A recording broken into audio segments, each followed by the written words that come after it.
ಇತ್ತು. ಬಟ್ ತುಂಬ ಚೆನ್ನಾಗಾಗಿದೆ ರಿಸಲ್ಟು. ನಾನು ತುಂಬ ಹ್ಯಾಪಿ ಆಗಿದ್ದೀನಿ. ಮೊದಲಿಗಿಂತ ಆ್ಯಕ್ಟಿವ್ ಆಗಿದ್ದೀನಿ ಈಗ ಅಂತ ಹೇಳಲಿಕ್ಕೆ ಇಷ್ಟಪಡ್ತೀನಿ ಸರ್. ನಾನು ಮೊದಲಿಗಿಂತ ತುಂಬ ಚೆನ್ನಾಗಾಗಿದ್ದೀನಿ ಅನ್ನೋದನ್ನು ಹೇಳೋಕ್ಕೆ ಇಷ್ಟಪಡ್ತೀನಿ. ಸುಮಾರು ಡಾಕ್ಟ್ರುಗಳು ಎಲ್ಲ ಕಡೆ ತಿರುಗಿದ್ವಿ, ನಮ್ಗೆ ಯಾವುದೇ ಥರದ ರಿಸಲ್ಟ್ ಸಿಕ್ಕಿರಲಿಲ್ಲ.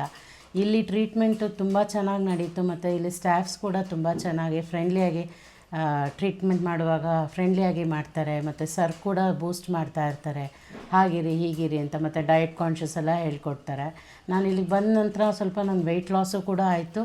ಹಾಗೆ ಸ್ವಲ್ಪ ಮಧ್ಯದಲ್ಲಿ ಹೆಲ್ತ್ ಇಶ್ಯೂಸ್ ಆಗಿದ್ದರಿಂದ ಕೋಲ್ಡ್ ಕಾಫ್ ಅಂತ ಹೇಳಿ ಬರಲಿಲ್ಲ. 12 ಡೇಸ್ ಟ್ರೀಟ್ಮೆಂಟಲ್ಲಿ ನನಗೆ ನಿಜವಾಗ್ಲೂ ಮಿರಾಕಲ್ ಅನಿಸ್ತು. ಯಾಕಂದರೆ ನನ್ನ ಬಲಗಾಲು ಹೋಗೇ ಬಿಡುತ್ತೆ ಅನ್ನೋ ಅಷ್ಟು ಫೀಲ್ ಇತ್ತು. ಬಟ್ ತುಂಬ ಚೆನ್ನಾಗಾಗಿದೆ ರಿಸಲ್ಟು. ನಾನು ತುಂಬ ಹ್ಯಾಪಿಯಾಗಿದ್ದೀನಿ. ಮೊದಲಿಗಿಂತ ಆ್ಯಕ್ಟಿವ್ ಆಗಿದ್ದೀನಿ ಈಗ ಅಂತ ಹೇಳಲಿಕ್ಕೆ ಇಷ್ಟಪಡ್ತೀನಿ ಸರ್. ಯಾರೇ ಇದ್ದರೂ ಕೂಡ ಬನ್ನಿ, ಒಂದು ಸಲ ಕನ್ಸಲ್ಟ್ ತೊಗೊಳ್ಳಿ.